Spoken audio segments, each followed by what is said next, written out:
Hello, I am Tom Lukas, a local musician playing here on Kitsap Peninsula. Welcome to the Bremerton-Kitsap Access television production of Voices, Songwriters of Kitsap Peninsula. Each show will feature a song written by a local songwriter. I will perform the song, and then we will talk with the songwriter. Our song today is called The Water's Wide, written by Gary Williams and myself, Tom Lukas, of the band The Foundlings.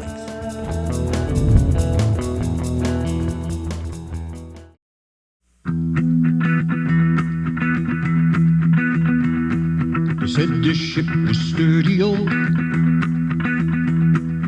First she bowed and then she rolled. I was cast upon the sea. Water, water, woe is me. Water, water, woe is me. The water's wide, the water's deep. Love, be gentle, not tonight. But the water's deep, the water's wide. Sometimes the bad gets left behind by turn of fate or twist of mind. Water, water, woe is me. The water's wide, the water's deep.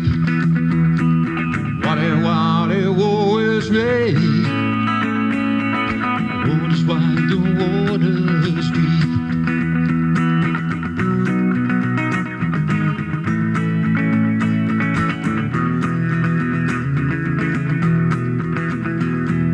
Sink or swim, we dance or cry.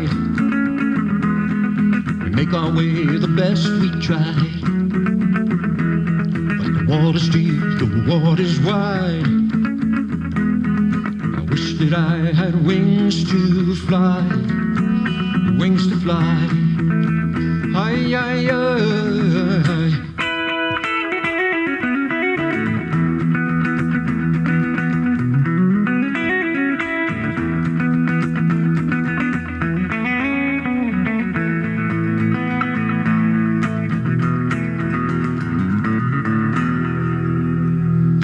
We all leave a bloom behind. Heidi, heidi, heidi. Twist of fate and turn of tide. Heidi, heidi, heidi. I would beg you to stay with me. Heidi, heidi, heidi. But the water's wide, the water's deep. The water's wide, the water's deep.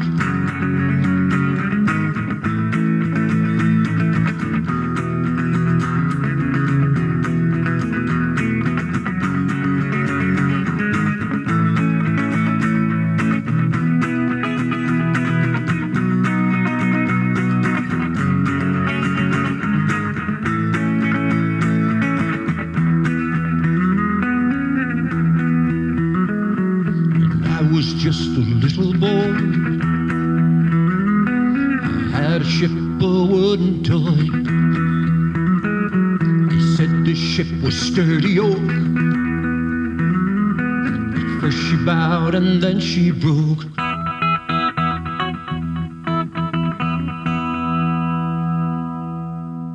The song you just heard was written and recorded by me and today's guest, Gary Williams.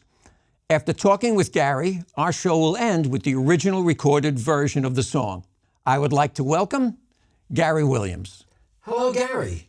Hello, Tom. Thank you for coming today. That's my pleasure. So, you're in a band called the Foundlings. It's a duo. You play the bodhrán, and the other guy, it's me, plays guitar. And you do Irish and Scottish folk music. Correct. Okay, no questions there. All right. So, but this is not the first time you've played Celtic music. When did you start playing Celtic music? I first started in 2004 with what's known as a notorious band that got me started playing Irish music. What was the name of the notorious band? The Whistling Oysters. Aha. And what made them notorious? Usually the front man was the main thing. He'd get right in your face and challenge you, and he was a good front man, though. He knew what he was doing. Okay, we might talk about that a little more later. But you play the bodhrán. okay, which is not spelled at all like Bodhran. No. It's Bodhran. Okay. You brought that with you? I did. Okay, grab that. And what I wanted to ask you about was, do you know a little bit about the history of that? Yeah, this drum is usually, the head is usually made out of goat skin, and it comes actually from the Middle East, and it made its way all the way over to Western Europe and the islands, and but that's where it originally started from. And they come in various sizes and shapes, some of them, and it's played with a stick called a tipper. Yes. And so you put your hand behind it, and you can change the tonal qualities of the drum to make it sound totally different. Oh, I've witnessed that. Yeah, absolutely. And when you play the tipper, you're actually using both sides of the... I play the old school way with both ends of the tipper, correct. Okay. Well, maybe we'll get a demonstration of that a little bit later. But whenever we play a show, I'm always fascinated by the audience that they can't seem to take their eyes off the Bodhran and you playing the Bodhran, and then everybody comes up, and I go, I'm ready, and they just walk right over to you and they say, oh, how long did it take you to learn the Bodhran? Which point you tell them? 15 minutes. All right, well, I'm not sure that's true. But anyway, yeah, we'll talk about that a little bit later. You and I, that's what I wanted to ask you. You played solo for a while as one-man Irish. Correct. Okay, so tell me how that worked. Well, I was between bands, and I couldn't find anybody that would play with me. So I went on the internet, and I realized that you could go on the internet and download backing tracks. So I started doing that, and I started my show as One Man Irish, and it really worked out pretty well. For about a year and a half or so, I had a number of gigs and enjoyed the heck out of playing by myself. Yeah. Well, what's interesting about that, of course, is when I was looking for a hand percussionist, you were looking for a partner because you had basically said that, okay, I did this thing for a year and a half, I had backing tracks, but now I'm ready to get back into it again. And you and I started to put our show together about a year before COVID outbreak. We got shut down at a place down in right off of what was the name of the Jimmy's 94. Jimmy's 94. That's right. Yeah, right in the middle of the show, the guy came up to us and said instantly shut the state down. Yeah. So then we were out of it for a while. But yeah, we had worked on our stuff for about 8-9 months. Yeah, we had full set, and we had 5 or 6 gigs lined up, which we lost. Right. Yeah, so that wasn't fun. Well, so what kind of venues are you doing with the Foundlings right now? Well, we usually play in pubs and wineries and places that serve adult beverages. Okay. Now, the Foundlings show is not just songs, but really song and story. Tell me a little bit about how the show progresses over the course of the evening, where we start a song. Before we start a song, you tell the audience a little bit about the history surrounding the piece of music that we're going to do. Well, most Irish and Scottish tunes both tell stories, and they may tell historical stories, they may be fictitious stories, they may be completely off-the-wall stories. But most of them tell some kind of a story or relate to an event that happened in history. I was looking at the song list just recently, and I saw that some of the tunes go all the way back to the 17th century. A lot of them are in the 1800s, which is the 19th century, but they're all in the public domain. A lot of the stuff that we do is in the public domain. The thing that I'm curious about is a song from the 1800s or 1700s is not going to be performed with electric guitar. And now we've basically taken that stuff and changed it quite a bit. So what I want to ask you is, based on your experience with other bands, have you always worked with electric guitar players, or is this a slight shift from that? Most of the bands that I've been with have used acoustic guitars in one fashion or another. There'd be a guitar and maybe a mandolin. Sometimes there's a fiddle player if you can find a good one. But most of the guitar work has been acoustic. I know that we, the Foundlings, have looked for a fiddle player, but we have never successfully been able to find one that would, yeah. Yeah, there's two different kinds of people that play fiddle and violin. One is violin, which is usually classically trained, and the other is a fiddle. It's the same instrument, but it's played differently. Sure. My experience with that mindset is the difference between the traditional style of playing, people who can read staff, and people who basically get up there and tell me, what key? and let her rip. And those people are hard to find. Those are the ones you want, yeah, because they can play anything, anytime, anywhere. Yeah. So you've been doing this for how long? When you said 2004? Right. So that's really 20 years. It is. Yeah. Okay. How have things changed from 2004 till now with regard to music and the music industry and playing out for you? What's the biggest changes that you've seen over those 20 years? Well, I've seen a lot of bands go away.